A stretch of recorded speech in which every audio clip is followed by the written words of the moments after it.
Right now, you're only getting about 68% of the buying power you once had just a couple years ago. So Mexico is not nearly as cheap as it used to be, as you think it might be, or that some people lead you to believe.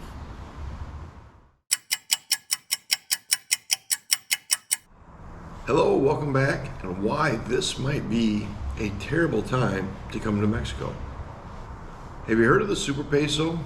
Well, right now the peso in Mexico is killing the US dollar. Usually the dollar buys you around 20 pesos. Right now, in fact, that's what we use in all our videos just to make life nice and easy, is we use a 20-to-1 ratio. But that is not the case lately, or has been for a little while.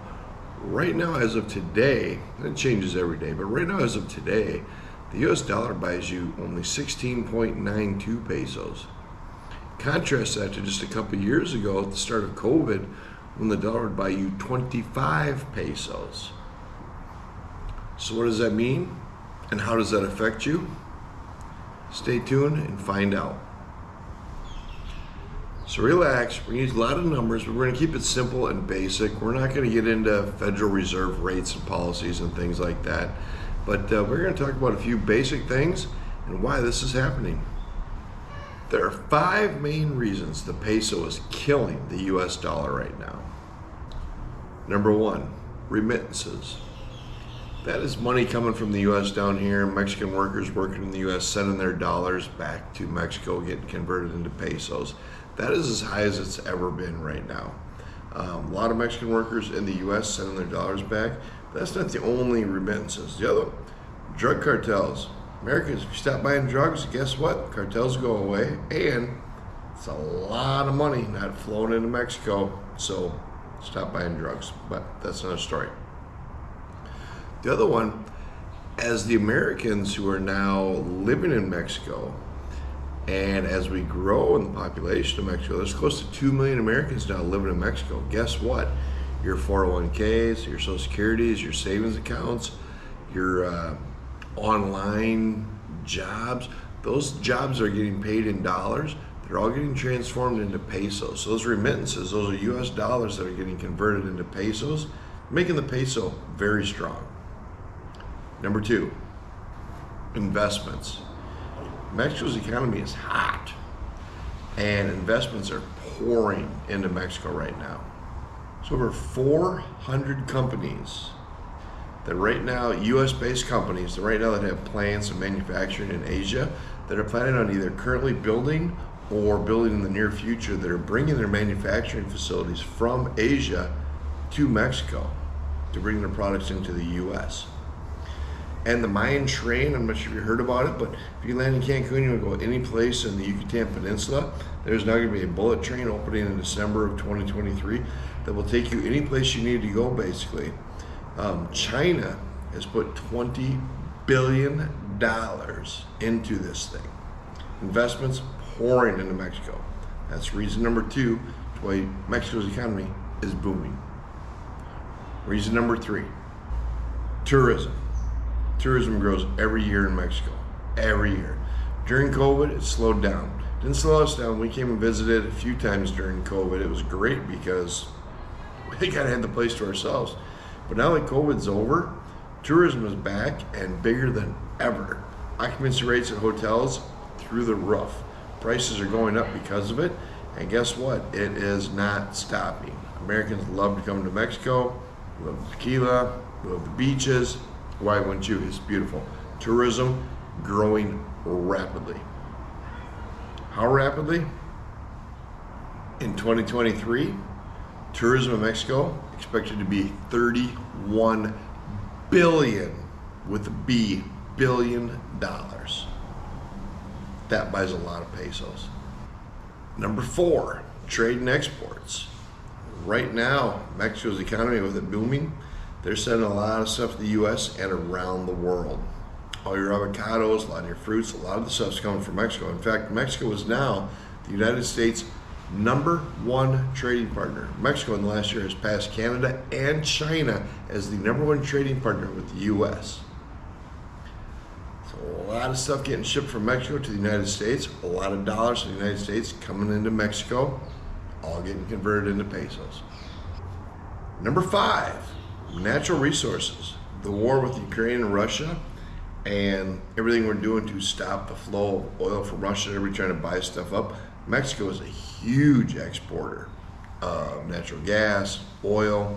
The United States is buying a lot of that, and Mexico's kind of filled that void. So as they are exporting their natural resources around the world, that is just propping up the peso even more. So the strength of the peso is not really the only reason that the dollar is getting killed. The other part, inflation. Now, I know everybody in the United States is talking about inflation. I get it. I don't want to hear about it's the policies Trump set up, it's the Biden's policies.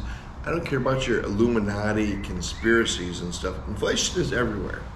The United States only has about 4% of the world's population. Guess what? There's a lot of population outside the United States, including here in Mexico. Guess what? They have inflation down here too. Inflation is actually higher in Mexico. How much higher? In 2022, inflation in the United States, 6.5%. It's way too high. I get it. In Mexico, 7.74%. Much higher than the United States. Again, don't want to hear your political policies. It's everywhere. So that is the other part of the double whammy of why coming to Mexico right now might be such a not the best time. So not only is the peso super strong, but inflation being high, or greedflation, as in a lot of the cases, that's really hit Mexico. With almost 2 million Americans now living down here, there's a new subdivision going up in town. People are buying these places because it's cheaper than in the United States. People are buying these places a lot of times sight unseen. And so these prices, which just a couple years ago you could buy a condo in a brand new development over here for $40,000. Right now those are going for about $100,000. A little bit nicer as it's a new phase, but in just a couple years that price has grown crazy, way too much. A lot of people that are buying them, they've never been to Mexico. A lot of them don't even live here. Guess what? They're buying them. Everybody's trying to Airbnb them out to each other. So that is causing some huge inflation, gentrification, greedflation, whatever you want to call it. But that's contributing to the inflation factor here in Mexico. Let me give you just a couple quick examples. Number one, I want to keep this short, sweet, simple. You know what, you come down here, let's buy a margarita. A few years ago when we were down here, at the start of inflation, I could buy a margarita on the beach for about 80 pesos. When you use the 20-to-1 ratio, which you normally can, that is $4 for a margarita on the beach in Mexico. Love it. When the pandemic started and the exchange rate was 25-to-1, beautiful time to be down here, because then you could buy that same margarita for, I will have to check my math, basically that costs you about $3.20. Right now, using today's 16.92% ratio, $4.70. So, just a margarita, gone up a lot. But when you figure in the inflation, besides just the strength of the peso, when you figure inflation with that, now I go down to, we live on the Colonia side, price is a little bit more affordable. You go down to a beach club now to get a margarita, this same margarita is going to cost you about 200 pesos. If we do the math on that, at 20-to-1, that is a $10 margarita. That is pretty expensive. Right now it's 16.92%, or exchange rate, 16.92 exchange rate. That 200 peso margarita costs you $11.83. So now let's talk about something a little bit more substantial. Let's buy a condo down here. Just a few years ago, before inflation, greedflation, everything changed around, 2 million pesos, you could buy a 2-bedroom, 1-bath condo pretty easily. At 25-to-1, you could buy this condo for $80,000 US. At 20-to-1, this same condo costs you about $100,000 US. At 16.92% to 1, that gets you this same condo for $118,000. That's almost $40,000 more for the exact same property. But since we have so many people buying these properties down here, sometimes sight unseen, A lot of people not living down here, never planning on living down here, just thinking they can Airbnb them out to each other. Now these same condos are going for, on average, about 3 million pesos. What does that do to it? At 3 million pesos at 25 to 1, this condo is now $120,000. At 20 to 1, this condo is $150,000. At 16.92%, this same condo is about $178,000. So before inflation hit a couple years ago, before the peso skyrocketed against the dollar, this $80,000 condo now, currently, in its newer format, is going to cost you about $178,000. That's not the same money. How about rent? We normally don't talk about this, but we rent down here. We pay 16,000 pesos for our 4-bedroom, 3-bath condo. At 25 to 1, that condo, we're right up the pool, right behind us, park right behind us, we love it. At 25 to 1, that condo costs us $640 a month. At 20 to 1, it costs us $800 a month. At 16.92, that same condo costs us $946 a month. Doesn't change one bit down here. We rent from a nice Mexican family. They're wonderful. They live in Cancun. We're happy with it, but you can see how much more expensive things are.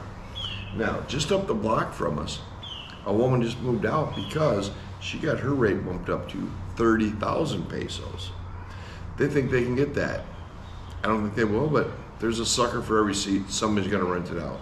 At 30,000 pesos a month, that number changes even more. Now, some experts believe that by the end of the year, the dollar will bounce back and gets back to about 19 pesos to a dollar. Some experts believe it's going to bottom out at about 15 to 1. 15 to 1 compared to 20 to 1, or forbid 25 to 1. I mean, 25 to 1 and 15 to 1, you're losing a lot of your dollar's buying power. Right now, as it stands, between the difference in prices, right now you're only getting about 68% of the buying power you once had just a couple years ago. So Mexico is not nearly as cheap as it used to be, as you think it might be, or that some people lead you to believe. There really is never a bad time to visit Mexico, but if there was, this might be it. Between the exchange rate, the dollar's getting killed, and inflation, which has come down a lot in the last few months, thank God, it's down to a little bit more of a normal rate, but Mexico's economy is so strong. Unemployment rate, 2.9%. Housing prices in Quintana Roo, the state that we live in, just last year alone was up 14.6%. Mexico is the 14th largest economy in the world, and by 2050, pretty much all experts believe that Mexico will have a top 10 economy in the world. Well, this is going to get a lot better for your US dollar in the near future, but it's never, ever a bad time to come to Mexico. Except for possibly today, because the real feel with the heat index during the summertime where we live, it's almost 110 degrees. For 3 suitcases, I hope you found this video informative. I hope you enjoyed it. I hope you got something out of it. I hope I didn't bore you to tears. If you liked it, please hit that like button, click that notifications icon, and hit the subscribe button. Let us know what you think. 3 suitcases, Mike and Renee, thanks for watching.